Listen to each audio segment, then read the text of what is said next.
about the two teams? What stands out about them? Well, first of all, you know, about the two teams, I think it's a great Super Bowl. Who in America isn't happy to see the New Orleans Saints in the Super Bowl? I remember when they were first an expansion team back in the late 60s, and I remember the days of the Aints with the sacks on, and then obviously struggling for that many years. And then, of course, the famous Archie Manning playing quarterback. He was a great quarterback, but unfortunately on a bad team, you know, but a great guy. You know, he always handled it well. So, and then with the hurricane and the things that city has been through, you got to pull for them. I was very glad to see them in the Super Bowl. And then obviously Indianapolis, a very well-run franchise. They've got players that are great in the community. They've got guys that don't make trouble. They got guys that really respect the game. So two really neat teams playing in the Super Bowl, Shane. All right, so anything that stands out about their particular matchup in between the units? Well, it's hard to say something that hasn't been said due to you guys doing all the talking, but I think that that one unit that really doesn't get talked about a whole lot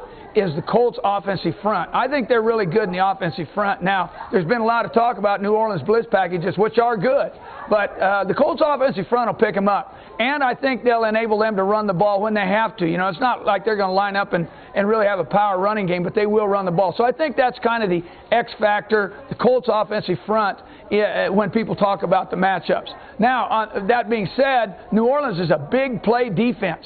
Everyone talks about it being a big play offense. They are a big play defense.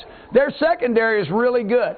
You know, they'll line up and play some man, and regardless of what personnel packages that Indianapolis is in, and they'll get into some man, and they can make it stick. So I think that's an intriguing matchup too. But I got to see the Colts winning the game. Manning's a great quarterback. I think they're so balanced. Now, an injury factor could be, you know, are the Colts going to be 100% on defense? And that will be a question. Personally, I think Dwight Freeney can play. But I think they're a little nicked up at inside linebacker. I think they're a little nicked up at safety.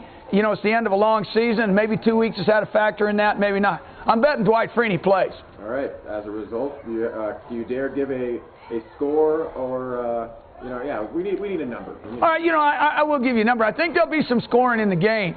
I think it'll be Indianapolis winning in the 30s to New Orleans in the high 20s. Okay. How about this is even more of a long shot. I won't air it unless it's significant to the game after it happens, because we're going to air this after it. But how about game-breaking impact play? Oh, hey, you know, we were just talking to Colt. I thought that New Orleans showed a great return game, you know, and obviously it was Reggie. In the punt return game, anything can happen, but they are good returning kicks, and that could be that XY factor that combines, you know, with the X factor, the XY factor that could enable New Orleans to either win or narrow the gap. Okay, if Indianapolis is going to become Super Bowl champions again, who will have to be on top of their game? Well, I think Manning's going to have a great game, which he does. I mean, you can expect that. I think that obviously he'll make some mistakes, but that isn't the key with Manning. The fact he does make mistakes. Everybody says he throws into coverage. You know, quarterbacks that are great, you know, they'll challenge coverages. And he does sometimes, and he knows he's doing it.